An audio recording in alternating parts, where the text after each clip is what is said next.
बोल news headquarter. अस्सलामुअलैकुम। बोल न्यूज हेडक्वार्टर्स में खुश आमदीद। मैं हूँ राफे मिर्जा। मैं हूँ आपके साथ रमशा साजिद। हेडलाइंस आप न जाने, टॉप स्टोरीज में आज आप जान सकेंगे।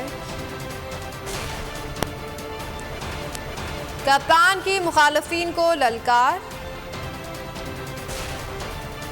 अवाम का जमे गफीर,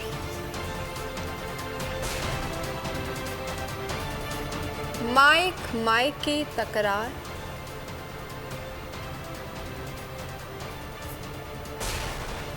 और अब्र करम बरसने का तैयार। पीटीआई का महंगाई के खिलाफ जलसा। मुल्क भर के दीगर शहरों में भी खास एहतमाम स्क्रीन, साउंड सिस्टम और रोशनियों से मेले का समा रहा। पीटीआई कारकुनान समेत खवातीन और बच्चों समेत बड़ी तादाद में शिरकत की। रहनुमाओं के हमरा ही निकली। स्वाबी में पीटीआई कारवा को असद कैसर ने लीड किया। जेकबाबाद में खिलाड़ियों ने हाथों में सूखी रोटी और लालटेन उठा रखकर एहतजाजी मुजाहरा किया। फैसलाबाद में खवातीन और बच्चों समेत बड़ी तादाद का जोशो खरोश नजर आया। आसमान पर गुब्बारे भी छोड़े गए। वालहाना रक्स भी देखा गया। इम्पोर्टेड हुकूमत की इम्पोर्टेड महंगाई के खिलाफ पीटीआई का जलसा। दीगर शहरों में भी जज्बा और जुनून का जोश।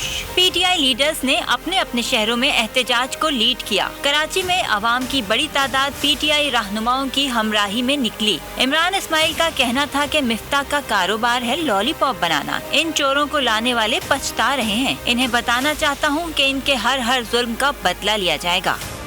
ये वो मिफ्ता इस्माइल हैं जो लॉलीपॉप बनाना इनका कारोबार है और उसी लॉलीपॉप से आवाम को बहला रहे हैं। ये मुख्तलिफ रैपर और मुख्तलिफ रंग और कलर बदल के जायके बदल ये चोर हैं। इनकी हुकूमत बैसाखियों पे खड़ी हुई है। इनको लाने वाले पछता रहे हैं। ऑलरेडी उनकी समझ नहीं आ रहा है कि आगे किस तरह से हमने चलना है।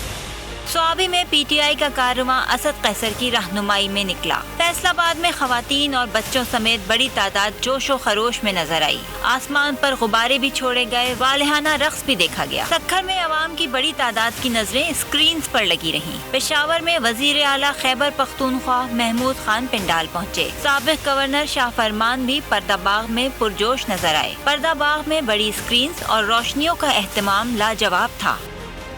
पीटीआई का गिला था कि एक्सपायर शेल फायर किए गए। अब ज़रूरत पड़ी तो फ्रेश शेल फायर किए जाएंगे। खवातीन और बच्चों पर शेलिंग पर नदामत की बजाय वज़ीर दाखिला राना सनाउल्लाह धमकियों से बाज आए।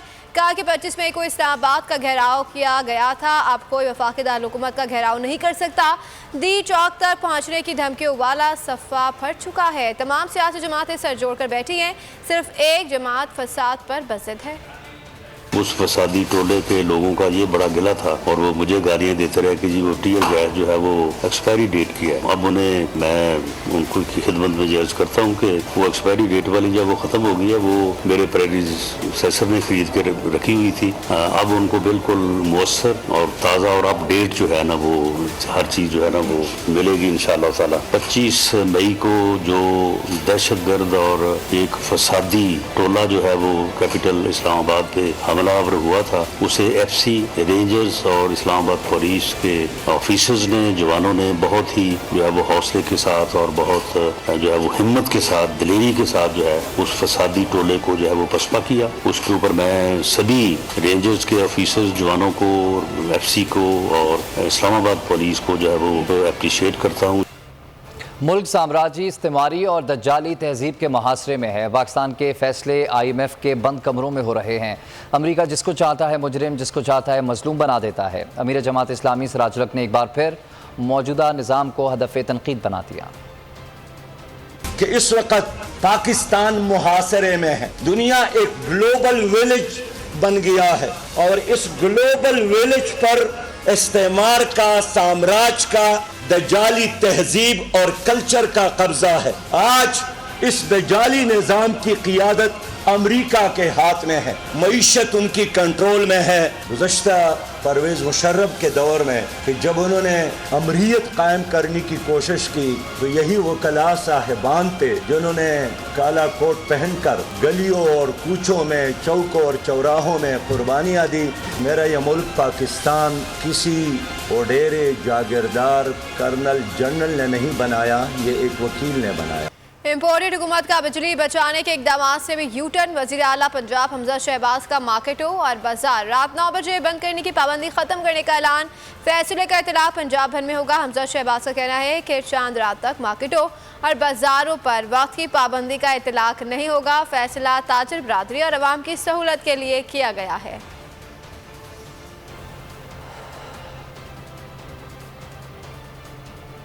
मौसम का अहवाल शामिल करेंगे। शहर कायद का मौसम सुहाना, नीले अंबर पर सुरमई बादलों की बहार, बारिश बरसने को तैयार। महकमा मौसमियात के मुताबिक 100 मिलीमीटर से जायद बारिश हो सकती है।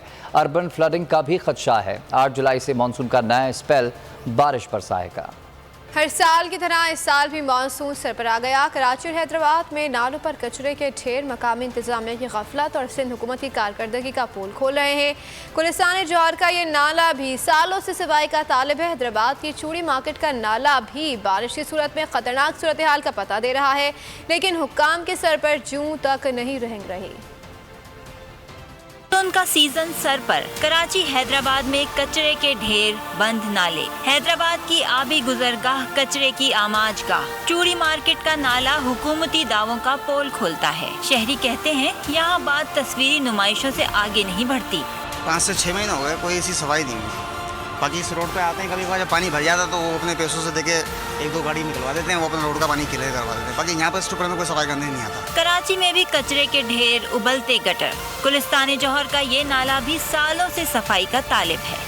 15 साल से तो मैं देख रहा हूँ और ये ड्रेन पता नहीं सुबह करी पानी, ये जितने भी स्वीपर है सब कचरा उसमें डालते हैं। पीछे देख लें क्या हाल है। कराची में मानसून की बारिशों के पेश नज़र मुख्तलिफ नालों की सफाई जारी है।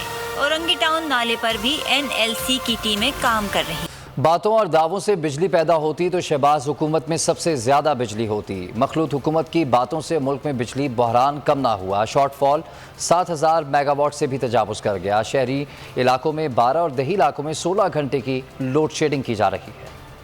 शहबाज शरीफ की फुर्तियां वजीर आजम बनते ही फिर याददाश्त कमजोर पड़ गई। पुराने दावे भूलकर अवाम पर नई बिजलियां गिरा दी। शहबाज शरीफ से मैशत न बढ़ी, बिजली गैस और महंगाई में डूबे पाकिस्तान के लिए बिजली का शॉर्टफॉल बढ़ा दिया गया। 7477 मेगावाट बिजली सिस्टम से गायब, मतलब बिजली बंदिश का दौरानिया बढ़ गया। मुमकिन है कि लोड शेडिंग कुछ दिनों के लिए जुलाई में बढ़े। शहर वाले 10 से 12 घंटे तक गर्मी और हब्स में रहने पर मजबूर हैं। देही इलाकों को सिर्फ 8 घंटे बिजली मैसर है। उधर कराची वाले के इलेक्ट्रिक के अजाब में मुब्तला। 10 घंटे की एलानिया गैर एलानिया लोड शेडिंग और 2-4 घंटे फॉल के नाम पर बिजली बंद रहने लगी। लोड शेडिंग फ्री एरिया से बंदिश का दौरानिया 6 घंटे तक जा पहुंचा। अवाम का कहना है कि हुकूमत कुछ नहीं कर रही। अवाम को रिलीफ देने के लिए इकदाम कौन करेगा। लाहौर के इलाके मॉडल टाउन में गारमेंट्स फैक्ट्री में लगी आग पर काबू पा लिया गया। रेस्क्यू हुकाम के मुताबिक फैक्ट्री में बॉयलर फटने के बाइस आग लगी। आग ने इमारत के नीचे दुकानों को भी अपनी लपेट में ले लिया। फैक्ट्री में 20 से 25 वर्कर्स मौजूद थे। आग लगने से करोड़ों रुपए मालियत का सामान जलकर राख हो गया।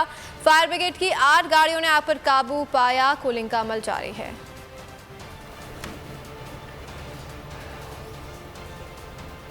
और यहाँ आपको बताएं कि सेवन मेले में तफरीही झूले की चेन टूट गई। पुलिस के मुताबिक चेन टूटने से तफरीही ट्रेन गिर गई। बच्चों समेत 20 अफराद जख्मी हुए, जिन्हें अस्पताल मुंतकिल कर दिया गया। वाक़े के बाद मेले में भगदड़ मच गई। झूला मालिक जाए वक़ुआ से फरार। झूले समेत दीगर सामान को तहवील में ले लिया गया। अस्पताल ज़राए के मुताबिक जख्मी एक खातून की हालत तशवीशनाक है।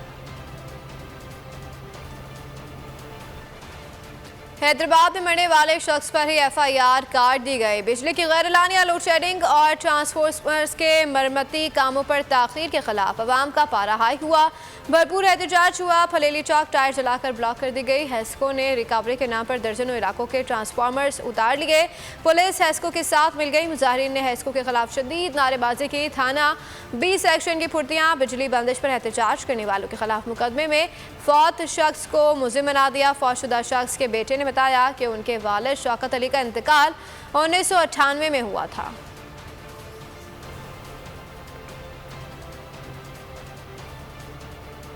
और मुल्तान में कुर्बानी का बैल बिरयानी की दुकान में घुस गया। बिरयानी का लुत्फ बैल की तूफानी की नज़र हो गया। बिरयानी की मेज़ों के दरमियान दौड़ते चिंगाड़ते बैल को देखकर ग्राहकों और अमले में हलचल मच गई। बैल दुकान के अंदर घुसा तो सारे अफराद दुकान से बाहर आ गए।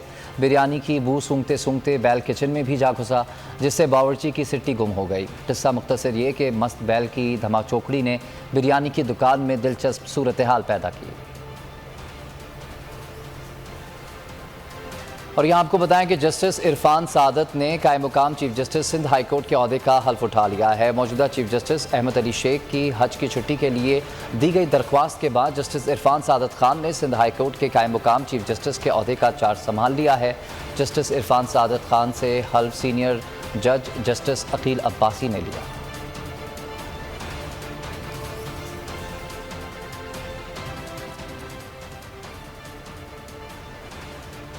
बात करेंगे कोरोना की। खबरदार, कोरोना फिर बढ़ने लगा है। सिंध हुकूमत ने नया SOP जारी कर दिया। शादी और दीगर तकरीबात, जिम, सिनेमा, मज़ारात पर मुकम्मल वैक्सीन शुदा अफराद को जाने की इजाज़त होगी। महकमा दाखिला सिंध ने हुक्मनामा जारी कर दिया। स्कूल में 12 साल तक के बच्चों के लिए वैक्सीन लाजमी करार। पब्लिक ट्रांसपोर्ट, रेलवे में वैक्सीन शुदा अफराद को सफ़र की इजाज़त होगी। महकमा दाखिला सिंध शहरियों को हिदायत की है कि समाजी फासले को यकीनी बनाया जाए।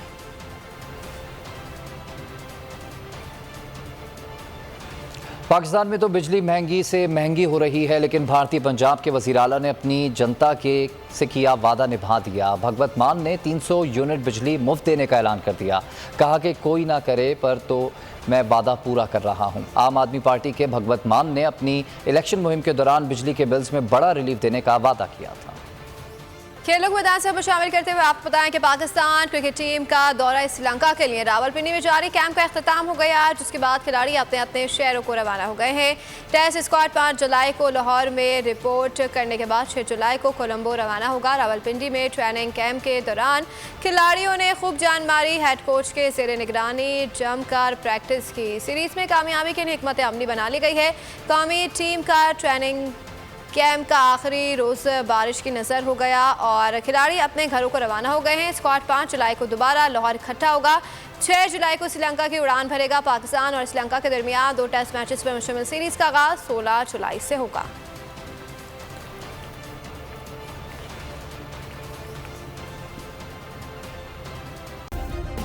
सब्सक्राइब करें और बेल दबाएं ताकि कोई खबर रह न जाए।